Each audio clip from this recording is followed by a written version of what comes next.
Nifty is down, the market looks volatile. You open your portfolio and it's red. Most of the market is, but somewhere in the same market there are stocks sitting close to their all-time highs. That's not a coincidence. When a stock holds strong while everything around it is falling, there's always a reason and a structural reason. So we went through each of these, their business, their numbers, risks, everything, and we bring to you 10 such stocks standing strong in a falling market. We are going from number 10 all the way to number 1, and number 1 is my personal favorite, so make sure you stay till the end. Let's go.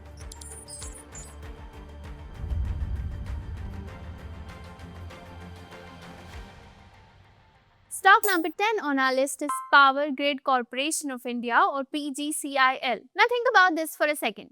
When the market is falling, people may stop buying phones, they may delay their vacations. But do they switch off electricity? No, they don't. That's the foundation of why this company stays strong. The power grid doesn't produce electricity, it moves it. It runs the massive network of transmission lines that carry power from where it's generated to where it's needed. Your home, your office, a factory. It's basically the highway system for electricity across India. The stock is trading around 296 rupees, which is close to its 52-week high of 322 rupees. Revenue is growing at around 10% year on year, and the PE is in the 17 to 18 range, which is reasonably priced for what you're getting. Now here's where it gets really interesting as an investor. Power Grid operates over 1.8 lakh circuit kilometers of transmission lines. It runs the world's largest 765 kilovolt transmission network, and it handles about 84% of India's entire interregional power flow. That's not a business you can just replace overnight. And as India adds more renewable energy, that is solar or wind, all of that power still needs to travel through these lines to reach people. So the network only becomes more essential, not less. On top of that, the company has close to 82,000 crore of planned capital expenditure already lined up. That's future revenue with clear visibility. But yes, there are risks too. Execution risk. If projects get delayed, and in infrastructure they often do, future earnings can take a hit. But the roots here are deep, steady cash flows, essential infrastructure, and a growing pipeline. Now let's move on to stock number 9 on our list, GE Shipping Company. Here's a simple question. When the world needs oil, how does it travel? Ships, and that too big ones. GE Shipping operates large vessels that carry crude oil, petroleum, and bulk cargo across the world. When essential goods need to move across oceans, these ships do it. And that's how the company earns. The stock is trading around 1400 rupees, which is close to its 52-week high of 1509 rupees. Operating margins are strong. They are in the 50 to 60% range. And the balance sheet is rock solid with a debt to equity ratio of just 0.08. Now, what makes this company really interesting for investors is two things: supply and discipline. On the supply side, globally, ships take years to build and billions to fund. The GE shipping fleet itself has an average age of 14 to 16 years, which means replacement takes time and serious investment. So while demand for moving oil continues, supply stays tight, and that keeps pricing power strong.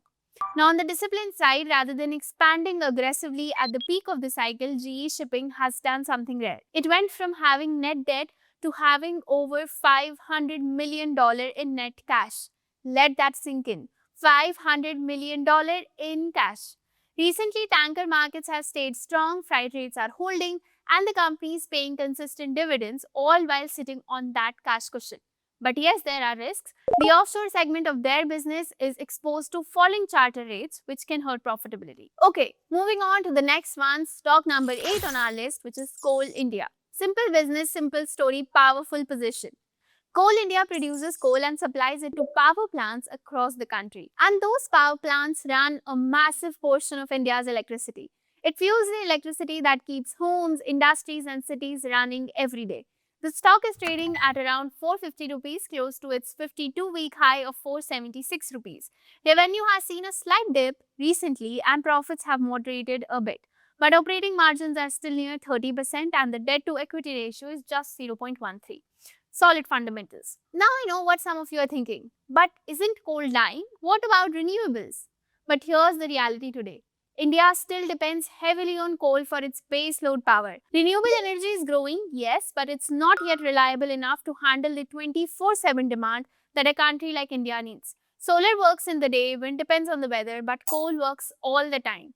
So power plants need a constant, reliable fuel supply every single day. And Coal India is right at the center of that need. That kind of structural demand doesn't disappear overnight. But yes, there are risks. Over time, clean energy will reduce coal's share. Policy changes can affect pricing. It's a real long-term headwind. Alright, now let's move on to stock number 7, Inox India. And this one is genuinely fascinating. You know what's hard? Building systems that handle gases at temperatures below negative 100 degrees Celsius. We're talking liquefied natural gas, oxygen, hydrogen, nitrogen, gases that need to be stored and transported in extremely precise conditions. That's what Inox India does. It builds cryogenic tanks and systems, basically the equipment that makes all of this possible safely. And here's the stat that surprised me the most during our research. Nearly 3 out of every 4 cryogenic tanks in India are supplied by Inox India. 3 out of 4. So the scale is huge. The stock is trading around 1,175 rupees, which is close to its 52-week high of 1,289 rupees. Revenue is growing at 25 to 30% year on year. Profits are rising strongly. Operating margins are holding in the 21 to 23% range, and the balance sheet is clean too. Debt to equity of 0.10, almost no debt, and order book sitting above 1400 crore of cash. This is a company with deep technical expertise in a niche that very few can enter. And as India expands in LNG, green hydrogen, and industrial gas infrastructure, Inox is right at the door of all of it. But yes, there are risks you need to watch. If the industries they supply to slow down, the demand for their equipment can dip. With that, let's move on to stock number 6, Vardhaman Textiles. Textiles is a messy business, fragmented, dependent on raw material prices, and exposed to global demand swing. Most companies in this space are just one part of a long chain. But Vardhaman is different. It controls the entire chain. It starts with raw cotton and goes all the way to finished fabric and garments. It is supplying large brands both in India and globally. The stock is near its 52-week high around 524 rupees versus a high of 560 rupees. Sales are stable in the 2300 to 2500 crore range per quarter. Margins are around 11 to 13%. Profits have come under some pressure from higher costs, but debt to equity is just 0.15. The real investor insight here is control. When you control everything from cotton to cloth, you can manage your costs better. You can maintain quality, you can respond faster. You're not at the mercy of a supplier or a middleman. And Vardhaman isn't just sitting still. The company has over 3,500 crore of planned capex already underway, expanding yarn capacity, adding fabric lines, investing in automation, and entering the performance textile segment. The risks here are also straightforward. Cotton prices can spike, global demand can stay uneven, and margins can stay under pressure for a while. With that, let's move on to stock number 5 on our list, Ather Energy. When you buy a smartphone, you're not just buying a device, right? You're buying into an ecosystem. Apps, services, software updates, everything. Ather is trying to do that with electric scooters. They make EVs, but they also build their own charging network, Ather Grid, across cities. And on top of that, they have built a software stack that users actually pay for. That means the business doesn't just earn when it sells a scooter, it earns from everything built around it. The stock is trading around 754 rupees, close to its 52-week high of 805 rupees. Total income is approaching 1000 crore rupees. Year-on-year growth is over 50%. Volumes are up 50%. Gross margins are around 25% and improving. And here's the number that really stood out to me. Over 90% of Ather customers are opting into software subscription stack. That's not just a product sale, that's a recurring revenue. That's retention. The company is adding features like pothole alerts, voice controls, and smart safety systems. Losses are still coming down, not going away. This is still a company on the path to profitability. It's not there yet. The risks are real too. Competition in EV is intense. Policy support can shift. Scaling profitability takes time. Now let's look at stock number 4 on our list, Hitachi Energy India. Think about where electricity is going right now. More data centers, more EVs, more renewable energy being added to the grid. All of it needs infrastructure to move that power efficiently. That's exactly where Hitachi Energy sits. They build transformers, substations, and grid systems, the equipment that keeps the electricity moving safely from one place to another. The stock is trading around 24,200 rupees, close to its 52-week high of 26,300 rupees.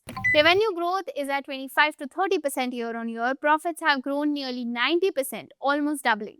And the order book is sitting at close to 30,000 crore. That's a lot of future revenue already logged in. What's even more interesting is where these orders are coming from: data centers, renewable energy projects, industrial facilities, utility projects. The demand is coming from multiple directions all at once. But there are risks too. Raw material inflation can squeeze margins, project delays can affect revenue recognition, and any slowdown in the power sector hits directly. Okay, with that, we have now reached the top 3 on our list. Let's look at stock number 3, which is NTPC. If NTPC went offline, the country would feel it immediately. That's the position this company holds in electricity. NTPC produces electricity and supplies it across the country. Homes, factories, cities, it's basically the foundation of everything. The stock is trading around 371 rupees, close to its 52-week high of 394 rupees. Profits have grown around 5 to 6% year on year, which is steady, not flashy, but consistent. Now let's talk about the numbers that actually matter. NTPC has crossed 85,000 megawatt of installed capacity, and its total pipeline, that's the capacity under development and planned, has crossed 1,18,000 megawatt. That's the future already being built. It's also adding renewable energy capacity, solar and wind, a growing share of clean power while still maintaining the stable, always-on base load from coal plants. And here's a detail I find really smart.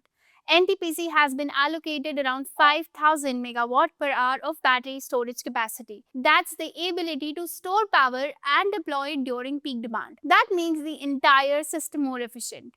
Now let's look at the risks. NTPC sells to state power utilities and payments can get delayed. Projects can take longer than expected, and as the energy mix shifts, regulatory changes can affect returns. Now let's move on to stock number 2 on our list, Lupin. Most pharma companies are in a constant battle. Generic drugs, pricing pressure, competition eating into margins every year. It's basically a grind.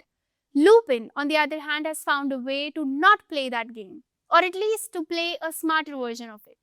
The company makes medicines used every day: diabetes treatment, heart care drugs, respiratory medicine, selling in India, the US, and other global markets. Doctors prescribe them, pharmacies stock them, patients depend on them. The stock is trading in the 2,300 to 2,400 range, close to its 52-week high. Revenue has grown around 24% year on year, and profits have jumped nearly 50 to 60%. The investor story here is about where and how Lupin competes. In the US, which is the most competitive pharma market in the world, Lupin has certain products where competition is limited for a period of time.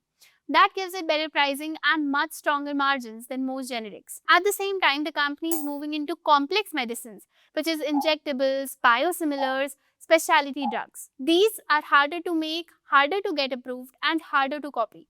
That creates a moat.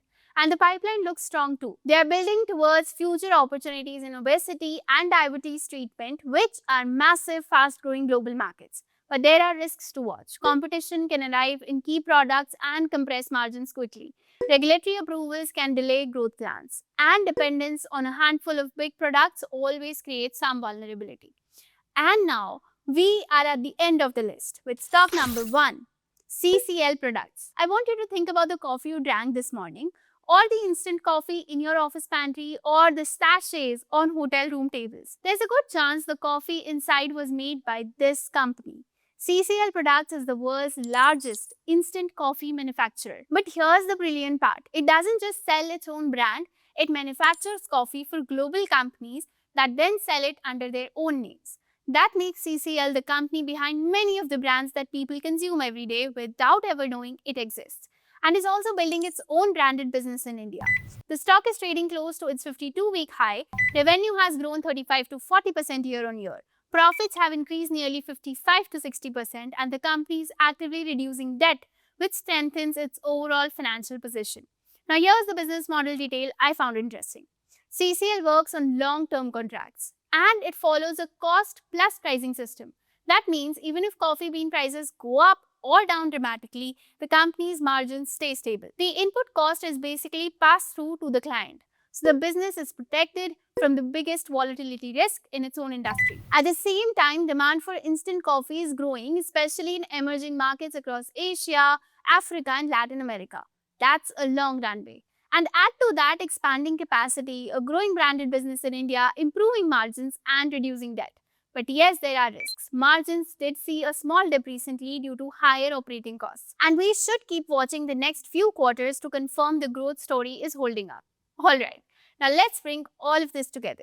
We just looked at 10 companies that are still standing strong while the rest of the market is struggling. Power Grid and NTPC, essential infrastructure that never stops being needed. GE Shipping and Coal India, real world demand that doesn't pause for market sentiment. Inox India and Hitachi Energy, niche, high value businesses in the middle of India's energy transition. Vardhaman Textiles, operational control in a fragmented industry. Aether Energy, building an ecosystem, not just selling a product. Lupin, competing smarter in a tough global market. And CCL Products, a business model so well designed, it practically immunizes itself from volatility. The lesson here isn't complicated. In a falling market, survival isn't luck. It's about businesses with deep roots, real demand, smart management, and structural advantages that don't disappear when sentiment turns negative. That's what you're looking for as an investor. Now, here's my question for you. Which of these 10 surprised you the most? Drop it in the comments. We read all of them. If you found this useful, please like the video, share it with someone who needs to hear this, and subscribe so you catch the next one because we've got a lot more coming. See you in the next one. Investments in securities market are subject to market risks. Read all the related documents carefully before investing.